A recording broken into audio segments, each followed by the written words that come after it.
राधे राधे, जय श्री कृष्ण। आज मैं आपके लिए लेकर आई हूँ सूर्य भगवान की एक दिव्य कथा, जो रविवार के व्रत में और सूर्य भगवान के उद्यापन में सुनी जाती है। जय सूर्य जय। प्राचीन काल में एक नगर में एक बुढ़िया माई रहती थी। वह प्रत्येक रविवार को सूर्य उदय होने से पहले उठती, उठ करके स्नान आदि करती, फिर वह सूर्य देव को जल अर्पण करती, पूजा करती और कथा सुनती, और फिर वह खाना बनाती। खाना बना करके सूर्य भगवान को पहले भोग लगाती और फिर वह स्वयं भोजन करती। इसी सूर्य भगवान की पूजा से वह दिन ब दिन बहुत सुखी, धन संपन्न होती जा रही थी। सामने पड़ोसन थी, तो उसको देख करके पड़ोसन को जलन होती थी कि ये मेरी गाय का गोबर लेके जाती है, पता नहीं ऐसा क्या करती है कि दिन ब दिन ये धनी होती जा रही है। पड़ोसन ने अपनी गाय को अंदर बांधना शुरू कर दिया। वह सुबह फिर रविवार आया, वह गाय का गोबर लेने आई। गोबर लेने आई तो उसने गाय को देखा, गाय तो बाहर नहीं है। वह वापस बिना गोबर के ही लौट गई। वह लौट करके अब वह चौके लगाए बिना वह खाना नहीं बनाई तो भगवान के भोग भी नहीं लगा और वह स्वयं भी नहीं खाई। वह बिना जल पानी के ऐसे ही सो गई तो वह भगवान उसके सपने में आए। भगवान ने पूछा कि आज तुमने मेरे भोग क्यों नहीं लगाया।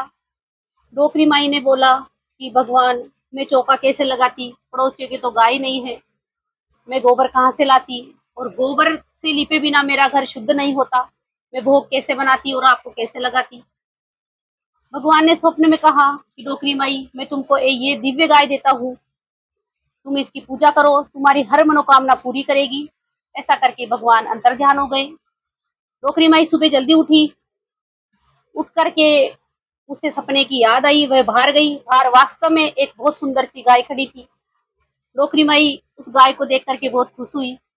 गाय को चारा खिलाया, उसे बहुत लाड प्यार से रखती। वह गाय एक चमत्कारिक गाय थी। वह सोने का गोबर देती थी। पड़ोसन ने उसको सोने का गोबर देते देखा तो पड़ोसन खुद की गाय का गोबर लाती और वहां डाल देती और उसके सोने का गोबर खुद के घर पे ले जाती। ऐसा करते उसे कुछ दिन हो गए और इस डोकरी माई को पता ही नहीं रहता था। वह उसी गोबर को लाती, रविवार के दिन चौका लगाती घर में और वैसे ही पूजा पाठ करती। ऐसा चलता रहा।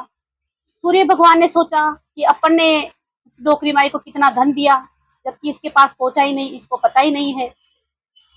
भगवान ने एक दिन बहुत भयंकर आंधी चलाई। आंधी के कारण डोकरी माई ने उस गाय को अंदर बांध लिया। अंदर बांधा तो जब गाय अंदर बंध रही थी तो डोकरी माई ने देखा कि उसने गोबर करा सोने का। डोकरी माई बहुत प्रसन्न हुई। वह रोज ऐसा ही करती, रोज अंदर बांधने लग गई। अब पड़ोसन को जलन होने लगी क्योंकि उसे सोने का गोबर नहीं मिल पा रहा था। उसने राजा के पास जाकर के पुकार लगाई, शिकायत करी कि राजा जी, ऐसी गाय तो आपके पास होनी चाहिए। मेरी सामली पड़ोसन के पास एक दिव्य गाय है जो कि सोने का गोबर देती है। राजा को आश्चर्य हुआ कि अगर तुम्हारी बात झूठी हुई तो तुम्हें सजा भी मिल सकती है। सामने वाली पड़ोसन ने बोला कि नहीं नहीं, मेरी बात सत्य है, आप सैनिकों को भेजो और उस गाय को यहाँ लाओ और आप स्वयं देखना कि वह सोने का ही गोबर देती है। राजा ने 3-4 सिपाही भेजे। वह डोकरी माई के पास पहुंचे। डोकरी माई, तुम्हारी गाय को राजा जी ने मंगाया है। डोकरी माई बोली, मेरी एक ही गाय है, मेरे पास कुछ भी नहीं है, मैं चौके लीपे बिना मैं भोजन नहीं बनाती हूँ और ये मेरी गाय है। किसी ने मैंने किसी का क्या बिगाड़ा है कि नहीं, ये तुम्हारी गाय सोने का गोबर देती है तो ये राजा के पास होनी चाहिए, तुमको ऐसी गाय का क्या करना। ऐसा करके वह गाय को खोल करके ले जाते हैं। राजा ने बोला कि इसको मेरे कक्ष में बांधो, ये सोने का गोबर देती है तो मेरे कक्ष में रहनी चाहिए। रात हो गई, राजा भी सो गया। सुबह जब जल्दी उठा, राजा को इंतजार था कि गाय अब तक तो सोने का गोबर दे करके बहुत सारा ढेर लगा दिया होगा। राजा उठ करके अपने कक्ष में जाता है। उसने देखा कि चारों तरफ गोबर ही गोबर और उसकी बदबू से पूरा महल सड़ उठा। राजा ने सिपाहियों को लगाया सफाई के लिए, पर वो जितना उसको समेटते उतना ही ज्यादा फैलता। अब राजा ने उस पड़ोसन को बुलाया कि पड़ोसन तुमने ये झूठ बोला। पड़ोसन बोली नहीं राजा जी, आप चाहे तो उस खुद बुढ़िया माई से पूछ लीजिए, ये वाक्य में सोने का गोबर देती थी। राजा ने उसी बुढ़िया माई को दोबारा से बुलाया। बुढ़िया माई आई तो बुढ़िया माई ने बोला कि हाँ राजा, ये मेरे यहाँ तो सोने का ही गोबर देती थी, पर आपके यहाँ पता नहीं इसने सोने का गोबर क्यों नहीं दिया। राजा जी बोले कि ऐसा तुम क्या करती थी, तुम्हें ये गाय कहाँ से मिली। डॉक्टर माई ने पूरी बात बताई कि मैं भगवान सूर्य भगवान की कथा सुनती हूँ, उनकी पूजा करती हूँ। जब मेरे को इन पड़ोसन ने अपनी गाय को अंदर बांधना शुरू कर दिया तो मेरे को गोबर नहीं मिला, इस कारण मैं लीपा चोपा नहीं कर पाई। भगवान ने मेरे स्वप्न में आकर के मुझे ये गाय दी। तो राजा ने बोला कि इतने चमत्कारिक है सूर्य देव, तो इसकी विधि हमें भी बताओ कि रविवार के दिन कथा सुनो, भगवान सूर्य देव की पूजा करो, पहले चौका बर्तन करो। ऐसे करके उसने कथा सुनाई, पूरी विधि बताई। भगवान ने ऐसे करके मेरे को सब कुछ दिया। राजा ने अपने नगर में ढिंडोरा पिटवा दिया कि हर स्त्री सबसे पहले सूर्य देव की कथा सुने, उनका उद्यापन करे, उसके बाद में ही और दूसरे उद्यापन करे।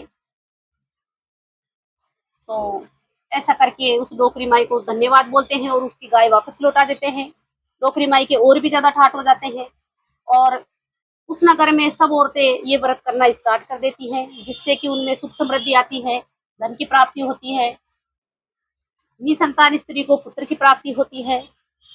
ऐसे करके ये कथा पूरी हुई।